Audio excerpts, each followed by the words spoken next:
Telangana assembly ముందుకు vote on account budget వచ్చింది. 2,75,891 కోట్ల రూపాయల అంచనాలతో పద్దు ప్రవేశపెట్టారు భట్టి విక్రమార్క. వాస్తవాలకు ప్రతిబింబం అంటూ సీఎం రేవంత్ రెడ్డి ప్రశంసించారు. కాంగ్రెస్ ప్రభుత్వంలోని మొదటి బడ్జెట్ లెక్కలపై ఓ లుక్కేద్దాం. సంక్షేమమే కాంగ్రెస్ ప్రభుత్వ ప్రణాళిక. అందుకే 6 హామీలు ప్రజల ముందు ఉంచి వారి ఆమోదంతో ఈ శాసనసభ వేదిక ద్వారా వాటిని అమలు చేసేందుకు మా ప్రణాళికను మీ ముందు ఉంచుతున్నాం. హామీ ఇచ్చిన 6 గ్యారంటీల్లో 2 గ్యారంటీలు మేము బాధ్యతలు స్వీకరించిన 48 గంటల్లోనే ప్రారంభించి కాంగ్రెస్ ప్రభుత్వ చిత్తశుద్ధిని నిరూపించుకున్నాం. 6 హామీల అమలుకై అర్హులైన లబ్ధిదారుల నుండి దరఖాస్తులు స్వీకరించడం కోసం ప్రత్యేకంగా డిసెంబర్ 28 నుండి జనవరి 6 వరకు గ్రామాల్లో మరియు వార్డుల్లో సభలు ఏర్పాటు చేయడం జరిగింది. మహాలక్ష్మి పథకంలో భాగమైన ఉచిత ఆర్టీసీ బస్సు రవాణా సౌకర్యాన్ని మా ప్రభుత్వం డిసెంబర్ 9, 2023న ప్రారంభించడం జరిగింది.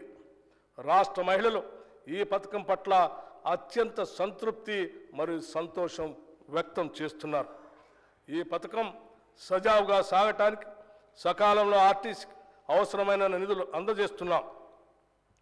ఇప్పటికే నెలకి 300 కోట్ల రూపాయల చొప్పున అదనపు నిధులు మంజూరు చేయటం జరిగింది. మరొక ముఖ్యమైన ప్రజా సంక్షేమ పథకం రాజీవ్ ఆరోగ్యశ్రీ. ఈ పథకం కింద మా హామీ ప్రకారం డిసెంబర్ 9, 2023 నుండి వైద్య ఖర్చుల పరిమితిని 5 లక్షల రూపాయల నుండి 10 లక్షల రూపాయల వరకు పెంచడం జరిగింది. గతంలో ఆరోగ్యశ్రీ కింద చెల్లించవలసిన బకాయిలు చెల్లించనందున ఆసుపత్రుల్లో ఆరోగ్యశ్రీ సేవలు నిలిచిపోయి సామాన్య ప్రజలు తీవ్ర ఇబ్బందులు ఎదుర్కొన్నందున మా ప్రభుత్వం దీన్ని ప్రాధాన్యతగా తీసుకుని గత బకాయిలను కూడా వెంటనే విడుదల చేయటం జరిగింది. భవిష్యత్తులో కూడా ఆరోగ్యశ్రీ కింద వైద్య సేవలకు ఎటువంటి అడ్డంకి లేకుండా అవసరమైన నిధులు చెల్లించడం జరుగుతుంది. గృహజ్యోతి మరియు 500 రూపాయలకే వంట గ్యాస్ సిలిండర్ సరఫరా.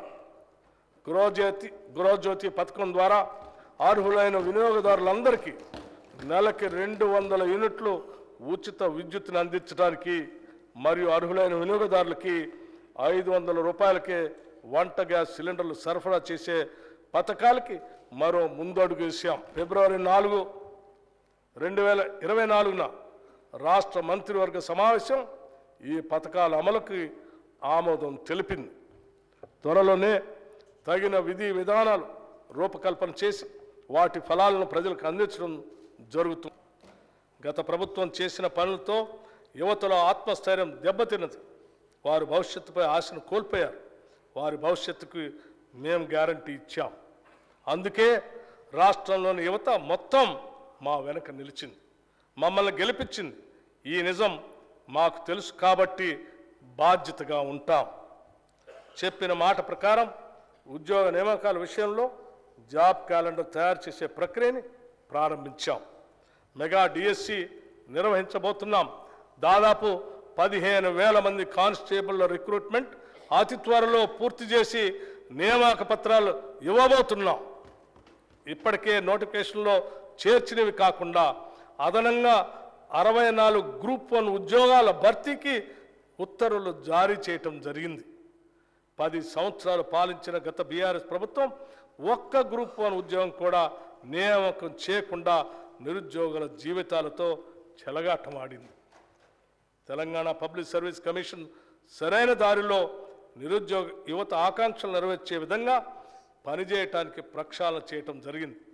టీఎస్పీఎస్సీ తన కర్తవ్యాన్ని నిర్వహించడానికి అవసరమైన 40 కోట్ల రూపాయలు ఆర్థిక వనరుల్ని, అదనపు సిబ్బందిని ఇప్పటికే మంజూరు చేశాం. మా ప్రభుత్వం 6 గ్యారంటీల్లో భాగంగా ఇందిరమ్మ ఇళ్ల పథకం కింద ఇల్లు లేని వారికి ఇంటి స్థలం, స్థలం ఉన్న వారికి ఇంటి నిర్మాణానికి 5 లక్షల సాయం అందించడానికి అవసరమైన కార్యాచరణ మొదలు పెడుతున్నది.